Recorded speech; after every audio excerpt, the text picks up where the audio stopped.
Hello दोस्तों, आपके अपने यूट्यूब चैनल यूपीएससी नेट में स्वागत है। मैं तरुण गुप्ता आज बात करने वाला हूं इस्लाम धर्म से संबंधित प्रश्नों की। आज इस्लाम धर्म से संबंधित प्रश्नों की बात करेंगे। आपको पता होगा कि इस इस्लाम धर्म से भी बहुत सारे एग्जाम्स में क्वेश्चन पूछे जाते हैं और ऐसे क्वेश्चन इस्लाम धर्म से संबंधित आते हैं जो आपको बताने में कठिनाई होती है, सॉल्व करने में दिक्कत आती है। तो आज हम यहाँ पर ऐसे 55 क्वेश्चनों की बात करेंगे जहां से आप लोग अब सभी एग्जाम्स के इस चैप्टर से अगर क्वेश्चन आते हैं आप सब लोग सॉल्व कर पाओ। तो जल्दी से चैनल पे नए हो सब्सक्राइब कर लीजिए, वीडियो पसंद आ लाइक कीजिए, शेयर कर दीजिए अपने फ्रेंड सर्कल में। साथ में हमारा ऐप आ चुका है नट लर्निंग ऐप, जिसके डिस्क्रिप्शन में लिंक है, आप उस ऐप को भी डाउनलोड कर सकते हो। ध्यान रखिएगा, वहां पर आप लोग को टेस्ट सीरीज वगैरह लगा सकते हो फ्री में, तो ये अच्छी चीज है। और यूपी पीसीएस एग्जाम्स आ भी रहा है, तो इसकी प्लेन टेस्ट सीरीज और आरओ की दोनों चीजों की अवेलेबल है, तो जल्दी से जाके आप लोग लगा लीजिएगा, फ्री में है। इस्लाम धर्म से पहले क्वेश्चन की बात करते हैं। इस्लाम धर्म किसे कहते हैं? बड़ा प्यारा क्वेश्चन है और ये साफ बातों में है होना चाहिए। हजरत मोहम्मद साहब ने जिस धर्म की स्थापना की उसे इस्लाम धर्म कहलाता है। क्या कहलाता है? अगर कोई एक लाइन में पूछे इस्लाम धर्म किसे कहते हैं, ध्यान रखना है आपको, इतनी सी साफ बात कहनी है। हजरत मोहम्मद साहब ने जिस धर्म की स्थापना की उसे इस्लाम धर्म कहते हैं। इस्लाम धर्म के प्रवर्तक कौन थे? अब मैंने आपको पहले ही क्वेश्चन से इसका निकाल के निष्कर्ष आता है, हजरत मोहम्मद साहब इस्लाम धर्म के प्रवर्तक थे। ध्यान रखिए, कौन थे? प्रवर्तक थे, स्पॉन्सर्स थे। इस्लाम की किस भाषा का शब्द है? इस्लामिक अरबी भाषा का शब्द है। ये एग्जाम में आ सकता है और यहाँ फंसा सकता है। फारसी लिख के आ सकता है और यहाँ पर ईरानी लिख के आ सकता है और यहाँ पर आपका एक ऑप्शन अरबी भी लिख के आ सकता है। तो आपको बताना है यहाँ पर जो इस्लाम धर्म की भाषा में शब्द है वो अरबी भाषा से लिया जाता है। इस्लाम का अर्थ क्या होता है? अल्लाह को समर्पण। किसको? अल्लाह को समर्पण इस्लाम का अर्थ होता है। इस्लाम के संस्थापक कौन है? हजरत मोहम्मद साहब इस्लाम के संस्थापक के रूप में जाने जाते हैं। फाउंडेशन इसके कौन है? तो हजरत मोहम्मद साहब है। उमैयदों ने कहां से शासन किया था? तो दमश्क से। दमश्क एक जगह है, वहां से इन्होंने शासन स्टार्ट किया हुआ था। हजरत साहब का जन्म कहां पर हुआ था? तो मक्का, जो कि सऊदी अरब में है, वहां से हजरत मोहम्मद साहब का जन्म हुआ था। हजरत साहब का जन्म कब हुआ था? तो 570 ईस्वी में। और ये दो क्वेश्चन आप देख पा रहे होंगे ना, 570 और सऊदी अरब मक्का, ये दोनों ऑप्शन में जो अलग अलग मैंने आपको बता दी हैं, पर एग्जाम में डायरेक्टली ऐसे पूछा जाता है इनका जन्म और कब। ये ऐसे आता है कि हजरत मोहम्मद साहब का जन्म और कब कहाँ हुआ था, तो आपको ध्यान रखना है मक्का सऊदी अरब में, और 570 ईस्वी में इनका जन्म हुआ था। हजरत साहब की माता का क्या नाम था? अमीना माता का नाम था। हजरत साहब की जो माता थी इनका नाम अमीना था। हजरत मोहम्मद साहब के पास अल्लाह का संदेश किस प्रकार आता था? फरिश्ता जिब्राइल के द्वारा। क्योंकि फरिश्ता एक जिब्राइल थे, उनके द्वारा हजरत मोहम्मद साहब के पास अल्लाह का संदेश आता था, ऐसा उनके बारे में कहा जाता है। मोहम्मद साहब की जीवनी के लेखक कौन है? तो इब्न इसाक है। वेरी इंपोर्टेंट क्वेश्चन है कि मोहम्मद साहब की जो जीवनी में इनके बारे में जो लिखा है, किसने लिखा है? तो इब्न इसाक के द्वारा लिखा गया है। आपको मैं एक चीज बता दूं कि हमारी डेली करंट अफेयर्स आती है, और डेली जो करंट अफेयर्स आती है किस बेस पर आती है आपको ये पता होना चाहिए। जो हमारी डेली करंट अफेयर्स आती है मॉर्निंग में 8:30 बजे सुबह आती है। कितने? 8:30 बजे सुबह आती है। द हिंदू न्यूज एनालिसिस पर आती है। तो वेरी इंपॉर्टेंट है, अगर आप लोग देखते हो तो अच्छी बात है, अगर नहीं देखते हो तो देखा करो, ये वेरी इंपॉर्टेंट है। और ये इससे बहुत खास खबरें, हम 7 खबरों को लेते हैं तो अच्छी खबर रहती है, ठीक है। तो मोहम्मद साहब की जीवनी के लेखक कौन थे? इब्न इसाक थे, और इनकी माता का नाम अमीना था। और अल्लाह का संदेश किस प्रकार से आता था? फरिश्ता के जिब्राइल के द्वारा आता था। मोहम्मद साहब के जन्मदिन पर कौन सा पर्व मनाया जाता है? ये आप लोगों को सभी को पता होना चाहिए। ईद ए मिलादुन नबी जो पर्व है मोहम्मद साहब के जन्मदिन पर, बर्थ के डे पर मनाया जाने वाला त्योहार है। मोहम्मद साहब का मकबरा कहाँ है? तो ये क्वेश्चन कई बार एग्जाम में आया है। मदीना शहर में है, जो मस्जिद नबी के पास प्रसिद्ध है। ध्यान रखिएगा, जो मस्जिद नबी के नाम से प्रसिद्ध है, मदीना शहर में स्थित मोहम्मद साहब का मकबरा है।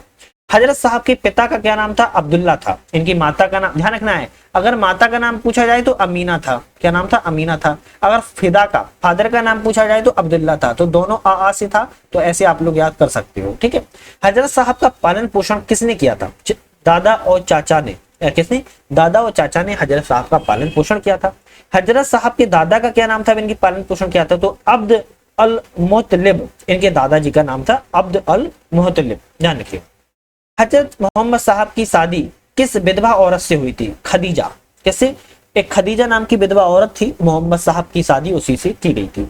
इस्लाम धर्म के अनुयायी को क्या कहा जाता है? मुसलमान कहा जाता है। क्या कहा जाता है? मुसलमान। मुसलमान भी दो तरीके से, शिया सुन्नी, अलग अलग वो डिबेट है, उस पर हम नहीं जाएंगे, सीधी से अपने क्वेश्चन पे बात करते हैं। इस्लाम धर्म के जो अनुयायी होते हैं उनको हम मुसलमान के रूप में जानते हैं। मुसलमानों का धार्मिक ग्रंथ कौन सा है? तो कुरान मुसलमानों का धार्मिक ग्रंथ है। कुरान में किन के उपदेशों का संग्रह किया गया है? तो हजरत मोहम्मद साहब के उपदेशों का जो संकलन है, या कह सकते हो कि जो संग्रह है, वो उसमें किया गया है कुरान में।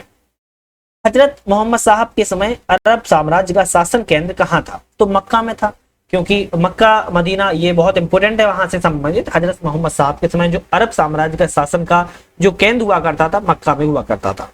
इस्लाम धर्म में प्रमुख संप्रदाय कौन हुए? मैंने आपको बताया है, दो संप्रदाय रूपों में बट जाता है। कौन कौन से? एक तो शिया संप्रदाय है और एक सुन्नी संप्रदाय है, और दोनों ही अपने आप में अच्छे संप्रदाय हैं। और सबसे अच्छी बात यह है, कोई भी धर्म बुरा नहीं होता है, उसमें धार्मिक तौर पर जो कर्मकांड होते हैं वो बुराइयां पैदा करते हैं। याद रखिएगा, कोई भी धर्म बुरा नहीं होता है, उसमें अंदर होने वाले कर्मकांड इन बुराइयों को पैदा करते हैं।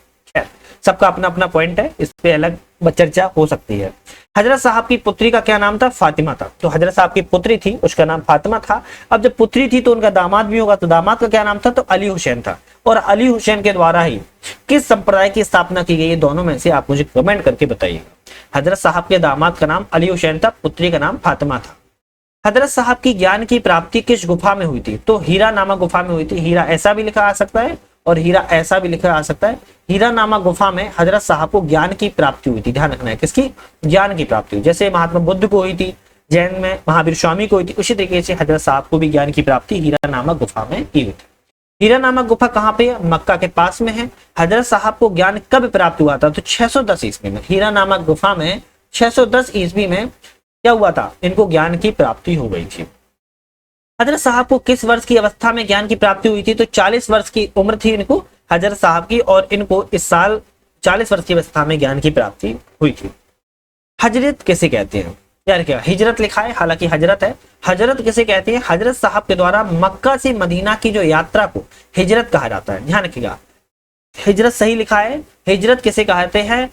हजरत साहब के द्वारा मक्का से मदीना की जो यात्रा की गई थी उसी को हिजरत कहते हैं। मान लो ये मक्का है और मक्का से जो मदीना की यात्रा की थी उन्होंने, उसको समय को हिजरत कहा जाता है। हजरत साहब ने मक्का से मदीना की यात्रा कब की थी? 24 सितंबर 622 ईस्वी में की थी। कब की थी? 24 सितंबर 622 ईस्वी में मक्का से मदीना की यात्रा की थी। और ये वेरी इंपॉर्टेंट है, कई बार एग्जाम में आता भी है, और ये क्वेश्चन भी आता है। ज्ञान की प्राप्ति कहां पर हुई थी? गुफा में, हीरा नामक गुफा में। और कब हुई थी? 610 में। ये भी क्वेश्चन आता है। हजरत साहब की यात्रा को इस्लाम जगत में किस नाम से जाना जाता है? तो मुस्लिम संवत या फिर हिजरी संवत। हालांकि हिजरी संवत ऑप्शन में पेपर में आता है, तो हिजरी संवत याद रखना है। हिजरी संवत के नाम से यात्रा को इस्लाम जगत में जाना जाता है। ज्ञान प्राप्ति के बाद हजरत साहब ने स्वयं को किस नाम से घोषणा किया था? पैगंबर, दूत के नाम से इन्होंने कहा था कि है दूत के नाम से इन्होंने अपने को स्वयं को घोषणा की हुई थी। हजरत साहब की मृत्यु कब हुई? तो 8 जून 632 को हजरत साहब की मृत्यु हो चुकी थी। उनको कहां दफनाया गया था? तो इनको दफनाने का जो जगह है मदीना में दफनाया। कहां पर? मदीना नामक जगह पर इनको दफनाया गया था। हजरत साहब के पवित्र बात और उपदेश किस पुस्तक में संग्रहित है?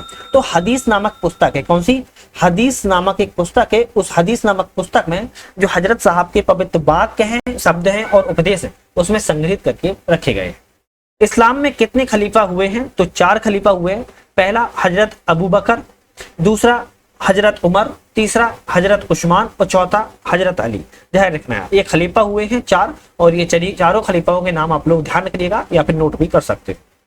मोहम्मद साहब की पुत्री और दामाद का नाम क्या था? पुत्री फातिमा थी और दामाद का नाम अली था। हजरत इमाम हसन और हजरत इमाम हुसैन कौन थे? देखो नाम में थोड़ा सा डिफरेंस है, बस मात्रा का। एक हुसैन हसन थे और एक हुसैन थे। वह कौन थे? तो मोहम्मद साहब के नवासे, नाती थे। ध्यान रखना है, मोहम्मद साहब के दोनों नाती थे, हजरत इमाम हसन और हजरत इमाम हुसैन। ध्यान रखना है। इस्लाम धर्म का अर्थ क्या है? अल्लाह को समर्पण। क्या है? इस्लाम धर्म का अर्थ है अल्लाह को समर्पण। इस्लाम का सर्वाधिक पवित्र ग्रंथ का नाम क्या है? तो कुरान है। ये आपको मैं ऑलरेडी बता चुका हूँ। हजरत साहब की मृत्यु के बाद इस्लाम किन 2 पंथों में बट गया था? शिया और सुन्नी में बट गया था। जब इस्लाम धर्म की मृत्यु हो गई, इस्लाम हजरत साहब की मृत्यु हो गई, तो इस्लाम धर्म शिया और सुन्नी में बट गया था। इसमें शिया और सुन्नी में बट गया था। जिस तरीके से बौद्ध धर्म की बात की जाए तो कश्मीर में जो चतुर्थ बौद्ध संधि हुई थी, महायान और हीनयान में बट गया था ना, उसी तरीके से ये इस्लाम धर्म था ये भी बात की जाए तो शिया और सुन्नी में बढ़ गया था हजरत साहब की मृत्यु के बाद। अली की हत्या कब की गई थी? 661 में अली की हत्या हो गई थी। अली के बेटे हुसैन की हत्या कब और कहां कर दी गई थी? 680 में करबला ईरान में की गई थी। कहां पे? करबला ईरान में की गई थी अली के बेटे हुसैन की हत्या। तो इस पे एक इनका एक कह सकते हो गाना भी है, गाना कहें या कुछ गीत कह सकते हो, कुछ भी कह सकते हो। अली हुसैन की हत्या 680 में करबला में की गई थी। पैगंबर हजरत साहब के उत्तराधिकारी क्या कहलाए? खलीफा कहलाए। जो पैगंबर हजरत साहब के जो उत्तराधिकारी, जो उनसे आने वाले समय की पीढ़ी के थे, वो खलीफा के नाम से जानते थे। हिजरी संवत वर्ष कितने दिन का होता है? 354 दिन का होता है। अगर ये एग्जाम में आए तो बता सकते हो, जो हिजरी संवत है वर्ष में 354 354 दिन होते हैं। हजरत मोहम्मद साहब की जीवनी किसने लिखी थी? इब्न ईसाक के द्वारा। कुछ क्वेश्चन रिपीटेड हो जाते हैं तो उस पर माइंड नहीं किया करो, रिवीजन मान लिया करो कि रिवीजन हमने कर लिया है। तो इनकी जीवनी इब्न ईसाक के द्वारा लिखी गई थी। मुसलमानों का सबसे पवित्र पर्व कौन सा है? ईद ए मिलाद उन नबी पर्व है, ध्यान रखिएगा। हजरत मोहम्मद साहब का जन्म कब और कहां हुआ था? 571 में अरब के मक्का शहर में हुआ था। कहां पर? अरब के मक्का शहर में इनका जन्म हुआ था 571 ईस्वी में। हजरत मोहम्मद साहब का बचपन का नाम क्या था? तो मोहम्मद बिन अब्दुल्ला। क्या था बचपन का नाम? मोहम्मद बिन अब्दुल्ला इनके बचपन का नाम था। जब इनको ज्ञान प्राप्ति हो गया तो इन्होंने अपने आप को दूत कहा था, पैगंबर कहा था, ध्यान रखिएगा। हजरत साहब की माता और पिता का नाम? माता का नाम आमना था और पिता का नाम अब्दुल्ला था। हजरत मोहम्मद साहब किस परिवार के थे? तो कुरैश परिवार के थे। किससे? कुरैश परिवार से इनका संबंध था, आपको ये ध्यान रखना है। हजरत मोहम्मद के माता पिता की मृत्यु के बाद उनका पालन पोषण उनके चाचा अबू तालिब ने किया था। किसने?